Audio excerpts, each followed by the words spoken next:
In the world of fitness tech, Strava and Garmin were once the perfect pair. But now, that partnership has exploded into a lawsuit that could change how millions of us track and share our workouts.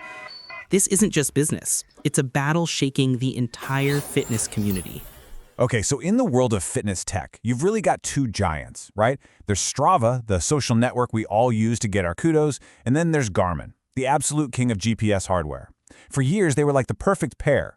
But that relationship, it just exploded into this massive legal war that could totally change how we track and share our workouts. So let's get into the lawsuit that has the entire fitness community just watching and waiting. And when I say the community is talking, I mean everyone is talking. This quote right here from a Reddit user just cuts right to the bone. It perfectly captures the reaction from so many people, just pure shock, a lot of confusion, and this sinking feeling that Strava might have just made a massive, massive mistake. So what on earth actually happened? All right, so first things first, let's break down the official claims. We need to understand what Strava is actually saying Garmin did wrong, and maybe more importantly, figure out why the timing of this whole thing feels so strange. So here's the bombshell. On September 30th, Strava went and filed a federal lawsuit against Garmin. And get this, they're not just asking for some money. No. They are demanding that Garmin be forced to stop selling a whole bunch of its most popular watches and bike computers. This isn't just a lawsuit, it's an all-out attack. The whole case really boils down to two key technologies that, we all use. First, there's segments. There's virtual race courses that are basically the heart and soul of Strava, right? And second, heat maps. That cool visual map showing where everybody runs and rides. Strava is claiming that Garmin totally ripped off both of these patented ideas. But this is where the story gets really weird. I mean, look at this timeline. Garmin introduced its own segments feature way back in 2014.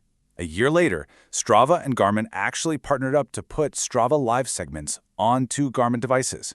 For 10 years, a full decade, these two things have lived side by side. So the big flashing question is, why sue now, after all this time? And that question, why now? That's what leads us to what most analysts believe is the real fight here. This probably has less to do with patents from a decade ago and a whole lot more to do with a very recent fight over branding and who controls your data. Here it is. This seems to be the spark that lit the whole powder keg. On July 1st, Garmin sent out new rules for their partners, basically how other apps can use Garmin's data. The new rule was simple. By November 1st, any app showing an activity recorded on a Garmin device had to include Garmin's branding on it. And it really seems like this is what sent Strava over the edge. And Strava's reaction? Oh, it was not subtle. Their chief product officer went public, calling it blatant advertising and accusing Garmin of caring more about marketing than about you, the user. I mean, those are some pretty strong words to throw at your biggest partner. But hang on, let's actually look at the rule itself, right? This is the text from Garmin's developer site. It asks for an attribution, like Garmin Fenix 7, placed near the title. So here's the thing. Strava painted this as some kind of hostile ad takeover. But the rule is basically asking for something that, well, we all kind of see on our activities anyway. It shows this huge disconnect between Strava's public anger and what the rule actually says. Okay, so with all that corporate drama going on, how did the people who actually use this stuff, the runners, the cyclists, how did they react?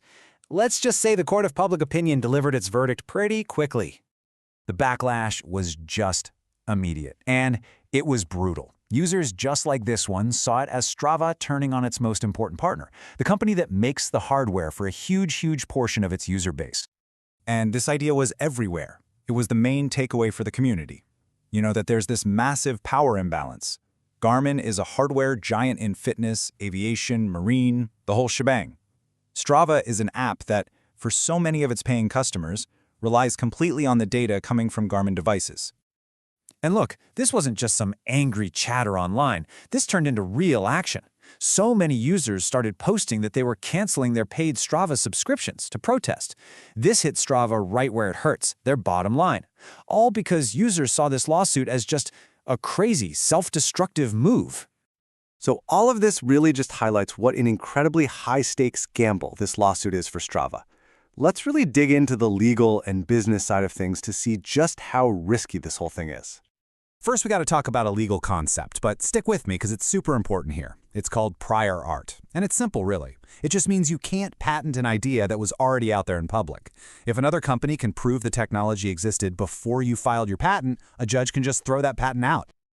And this prior art thing, it is a massive problem for Strava's case. As the tech analyst DC Rainmaker pointed out, the whole idea of heat maps was used by a bunch of other services long before Strava even filed its patent. That means their heat map patent, a key part of this lawsuit, is on seriously shaky legal ground. It could easily get tossed out. And if you want a clearer picture of how lopsided this fight is, just look at the numbers. It's almost comical. Garmin is valued at over 20 times what Strava is. And the patents?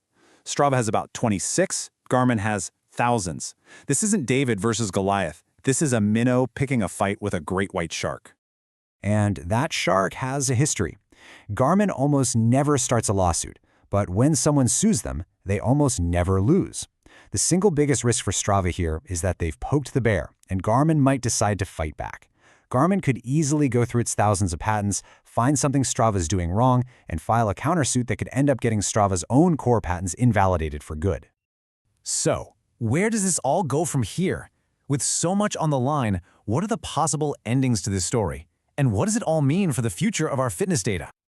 Well, there are a few ways this could play out. The best case scenario for Strava is probably a quick settlement, maybe to make things look clean before they try to go public. But the bad outcomes, they're terrifying. Garmin could countersue and put Strava's entire business at risk. Or even worse, they could just flip a switch and cut off Strava's data access, which would basically cripple the app overnight. Some people even think this is all a crazy 4D chess move to force Garmin to just buy them out. And of course, there's the very real chance that a court just says Strava's patents are worthless and they walk away with absolutely nothing. At the end of the day, this clash of the titans really leaves us with a pretty fundamental question. This fight is all about money and data and who gets to put their logo where, but we're the ones caught in the middle.